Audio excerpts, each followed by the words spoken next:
Hello Virgo, welcome to Like a Tarot. Angels and guides, please guide us. Ano ang message ng mystical cards para sa mga Virgo?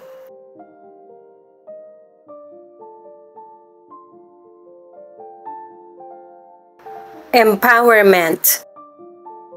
Alamin mo kung ano yung nagbibigay sa'yo ng lakas, determinasyon at saka positibo. At ito yung sikapin mo na mag-grow.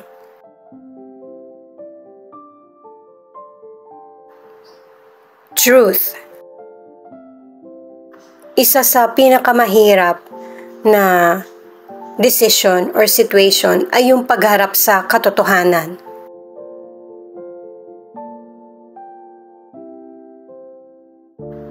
True offering. I-release mo yung takot, ilusyon, at saka yung mga maling habits para makikita mo kung ano yung totoong offer ng universe para sa iyo. Alamin natin kung bakit ipinakita itong tatlong mystical cards. Una muna ito, empowerment. Para sa mga bagong viewers, ang reading na ito ay timeless reading, general reading at guide po lamang. Hindi po magre-resonate sa lahat. Kaya kunin mo lang yung akma sa sitwasyon mo.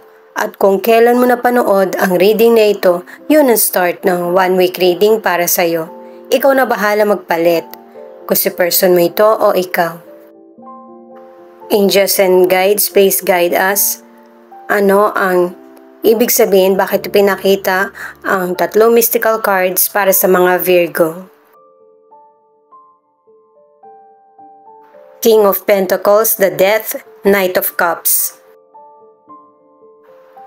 Yung buhay mo ay nasa tamang direksyon, lalo na't nakadalawang cards ka na para sa success, stability. Gamitin mo yung energy mo or isave mo ito sa mas makabuluhan. At saka, magkakaroon ng pagbabago sa buhay mo. Pero kapag nangyari ito, kailangan kalimutan mo na kung ano yung pagkakamali or mga negatibong nangyari sa nakaraan. Sa career, sa mga walang trabaho, ay makakahanap ka ng trabaho na gusto mo. At ang ilan naman, mapopromote ka pero malaking responsibilidad ito. May tulong naman mula sa kumpanya para ma-improve mo yung trabaho mo.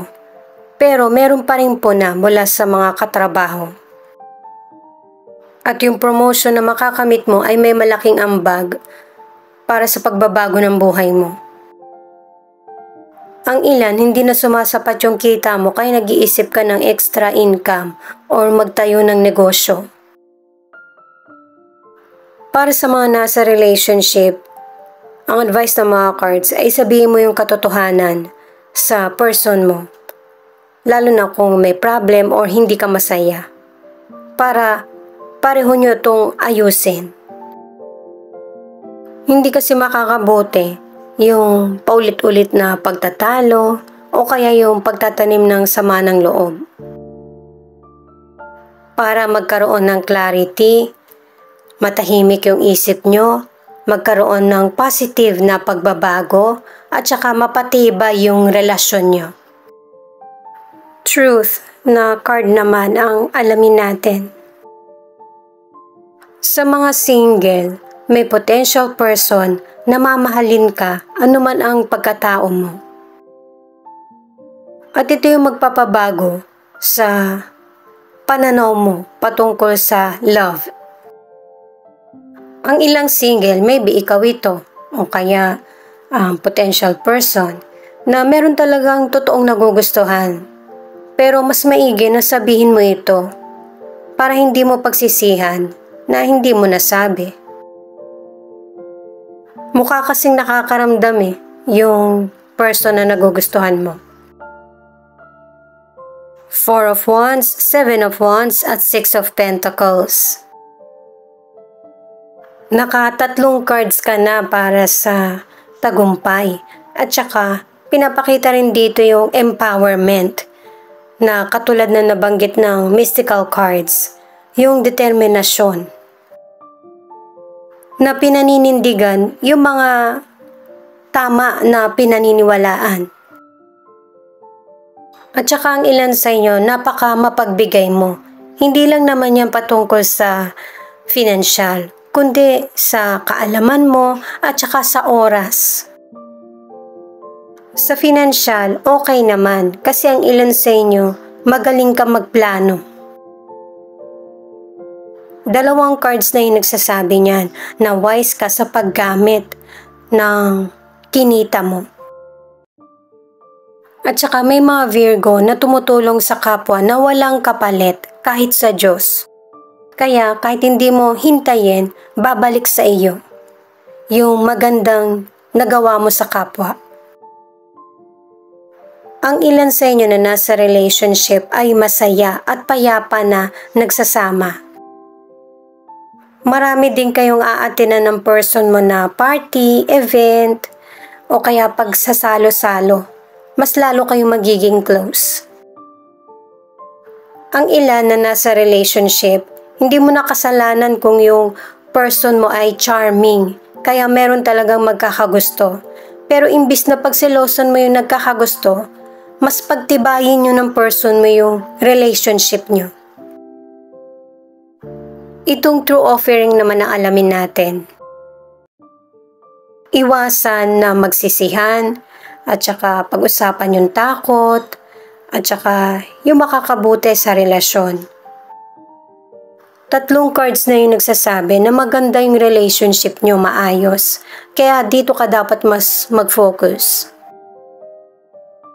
Sa mga single, yung potential person, hindi kayo pareho ng lugar na pinupuntahan. Pero may isang lugar na pupuntahan ka na nandun din siya, pero magkaiba kayo ng grupo. Lahat ng pangyayari ay puro pagkakataon. Nakilala pala yun ng kaibigan mo, nakukunin na yung number mo hanggang magkakilala na kayo. Akala mo imposible, pero posible. Knight of Wands, King of Wands, at Six of Swords. Magkakaroon ka ng magandang pagkakataon na makamit yung mga layunin mo, na makakapagpa-energize sa iyo at saka magkakaroon din ng mga bagong idea.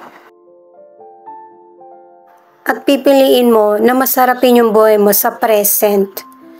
At saka ito yung magiging daan para magkaroon ka ng personal growth at maging abot tanaw yung tagumpay. Sa health, kung depressed ka, magkaroon ka ng mga bagong pagkakalibangan. Sa exercise, ang ilan sa inyo nasusobrahan ka naman, kaya kailangan ng limitasyon.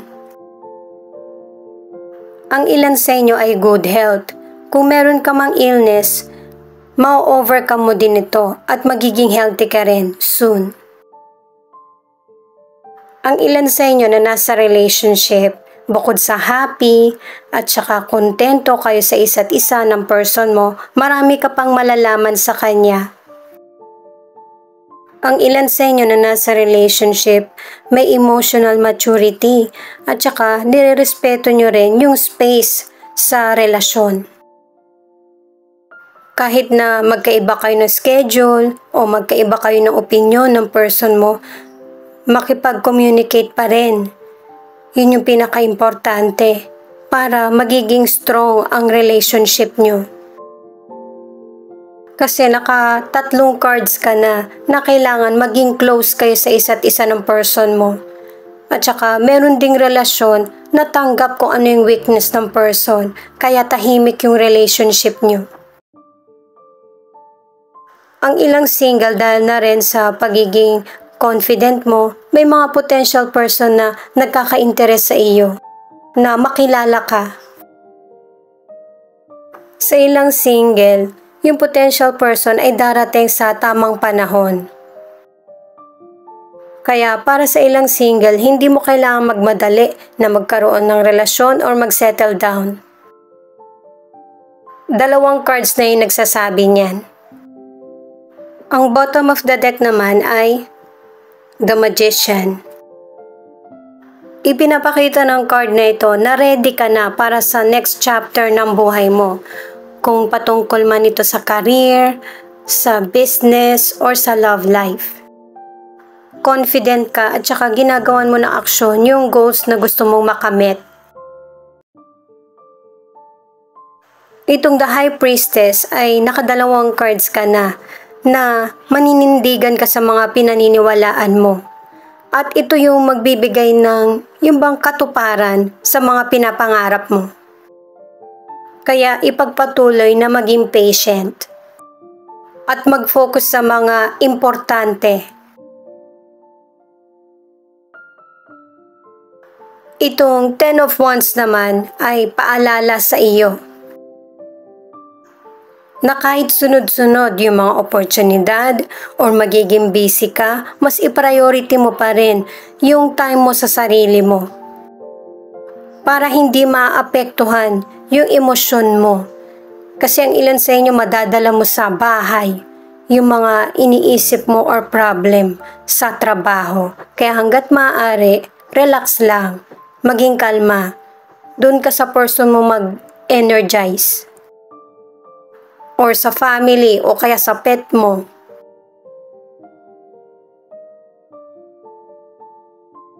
Siya nga pala guys, marami po salamat sa mga nag-like, share, comment, and subscribe. At pati na rin po sa mga nakikinig at nanonood. Saan man panig kayo ng mundo, ingat po kayo palagi. Ito naman ang angel number mo.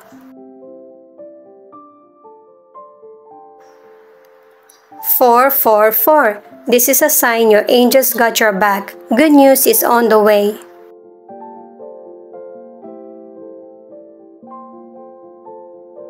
Four is a wake-up call to listen to your intuition as it will lead you on the right path. Affirm, God has already prepared the way He's just preparing you.